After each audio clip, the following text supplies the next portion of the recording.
Assalamualaikum warahmatullahi wabarakatuh. Di video kali ini saya akan menjelaskan tentang penggunaan metode Wake Product dalam proses pengambilan keputusan.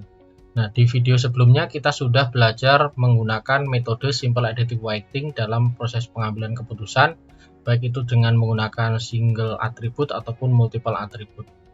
Nah, untuk kali ini kita akan menggunakan metode yang lain, yaitu metode Wake Product. Nah, apa itu metode Wake Product?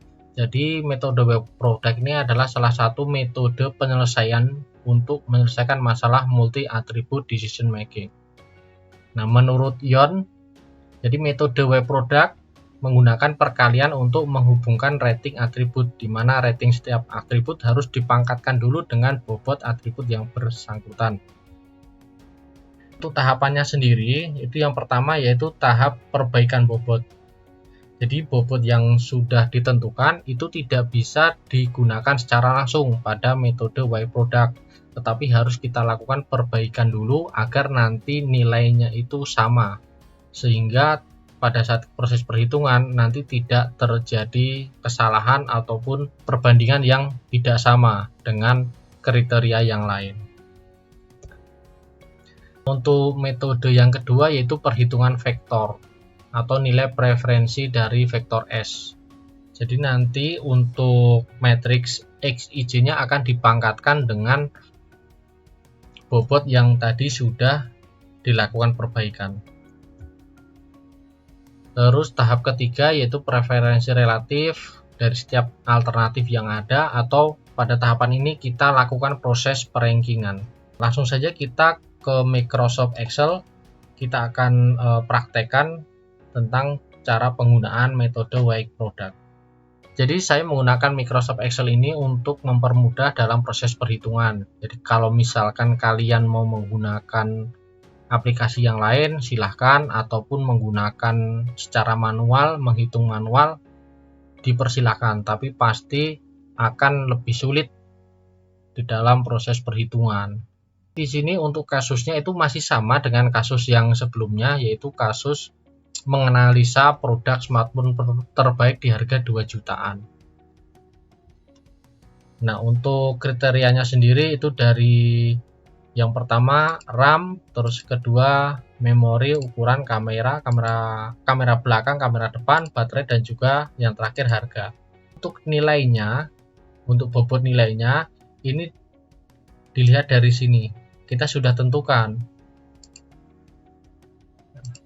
Jadi kalau misalkan nilai 1 ini sangat rendah, 2 itu rendah, cukup, 3 tinggi, dan 4 sangat tinggi. Jadi nilai ini nanti akan kita masukkan ke dalam bobot kriterianya. Contoh di sini adalah C1 RAM. C1 RAM ini rendah, artinya RAM ini menurut saya ini tidak terlalu penting di dalam menentukan smartphone terbaik. Tetapi dari kriteria-kriteria ini saya lebih mengutamakan harga. Jadi selain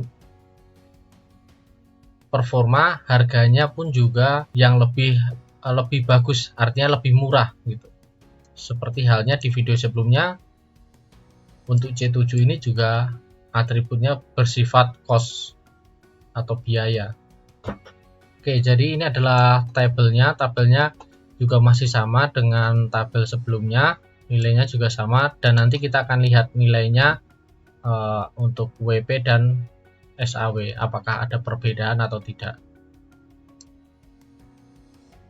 Tapi menurut saya otomatis ada perbedaan karena kemarin kita menggunakan persentase ya, tapi di sini WP kita menggunakan skala di sini 1 sampai 5. Artinya sudah pasti akan berbeda jauh. Oke, selanjutnya yang pertama kita normalisasi ke dalam metrik keputusan X terlebih dahulu. Sebenarnya untuk normalisasi ini kita bisa lewatkan saja langsung ke tahap selanjutnya, asalkan kita sudah memahami betul di sini. Artinya pada saat di sini menggunakan rumus Xij ini kita sudah tahu nilai Xij ini nilai dari mana. Nah, nilainya dari sini. Jadi data yang dari tabel kita kopikan saja ke sini. Nah, ini adalah normalisasi metrik keputusan X. Ini nilai X-nya. Nah, selanjutnya langkah kedua adalah perbaikan bobot dengan rumus WJ atau bobot di setiap kolom, bobot kolom dibagi total bobot keseluruhan. Contohnya di sini kita lihat. Ini adalah bobotnya, kita jumlahkan dulu. Totalnya adalah 20. Nah, kita jumlahkan keseluruhan bobotnya. Ini totalnya 20. Berarti C1 2 dibagi 20. Nah, kita lihat di sini C1 sama dengan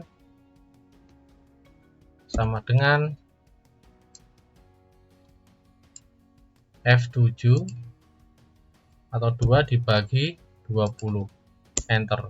Terus yang kedua pun juga sama. F8 dibagi 20. Terus C3 juga sama. 4 dibagi 20 sampai C7. C7 5 dibagi dengan 20.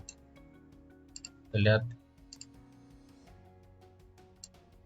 ya, 5 dibagi dengan 20. Oke. Jadi untuk langkah kedua ini sudah selesai untuk proses perbaikan bobot. Jadi ini adalah nilai bobotnya. Nah, totalnya ini harus bernilai 1. Kita akan coba jumlahkan. Kalau misalkan nilainya tidak 1, ini berarti ada yang salah. Ada yang salah dalam proses perhitungan, karena totalnya harus nilainya 1, tidak lebih dan tidak kurang. Kriteria 1-6 ini adalah kriteria benefit. Dan kriteria ketujuh adalah kriteria cost. Oke, selanjutnya kita akan masuk ke langkah ketiga, yaitu perhitungan vektor dengan rumus S1. Ini adalah produk dari XIJ dipangkatkan dengan WJ. Artinya perkalian dari seluruh kriteria, dan dari kriteria itu kita pangkatkan terlebih dahulu, setelah itu kita kalikan ya. Selanjutnya kita masuk ke langkah yang ketiga, yaitu perhitungan vektor dengan rumus SI XIJ dipangkatkan dengan WJ dan dikalikan. Selanjutnya dikalikan. Nah, contohnya di sini sama dengan XIJ di sini dipangkatkan. Kita cari tanda pangkat dengan ini, kurung tutup, dikalikan, ini dipangkatkan dengan yang bawah, kurung tutup lagi, kurung buka, ini dipangkatkan dengan bobot C3, terus dikalikan lagi, dipangkatkan dengan bobot C4, dikalikan lagi, ini dengan bobot C5, dikalikan lagi, ini dengan pangkat bobot C6, dikalikan lagi, ini dengan ini kita pangkatkan dengan, nah, karena C7 ini bernilai cos, maka ini tidak langsung kita pangkatkan seperti ini, tetapi kita rubah tanda menjadi minus bobot C7 seperti ini.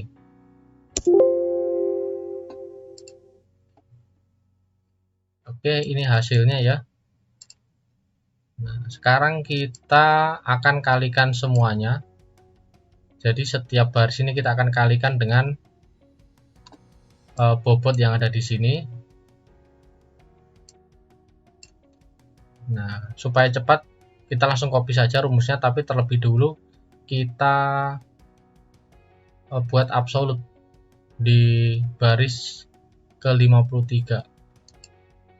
Ini kita bikin absolut, tekan F4, kita bikin absolut, absolut.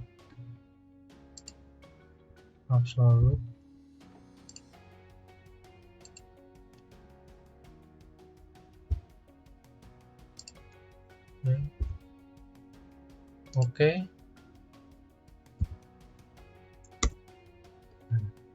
Sekarang kita tinggal copy ke bawah.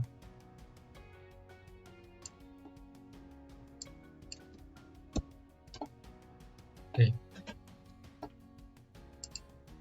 Kita tes salah satu ya. Kita lihat rumusnya. Nah. Oke, di sini sudah benar. C46 dipangkatkan dengan C53,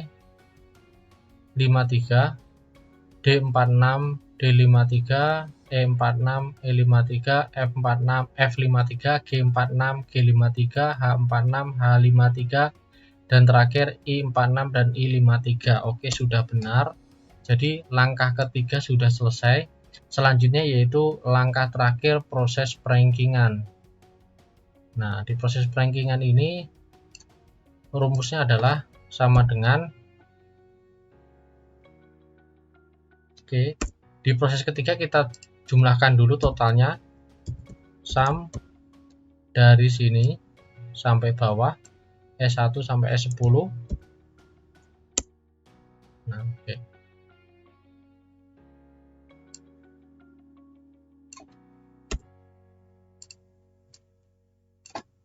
Selanjutnya di proses perankingan, caranya adalah sama dengan S1 ini dibagi dengan total keseluruhan.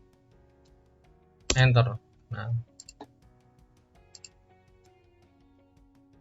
kita kasih absolut saja.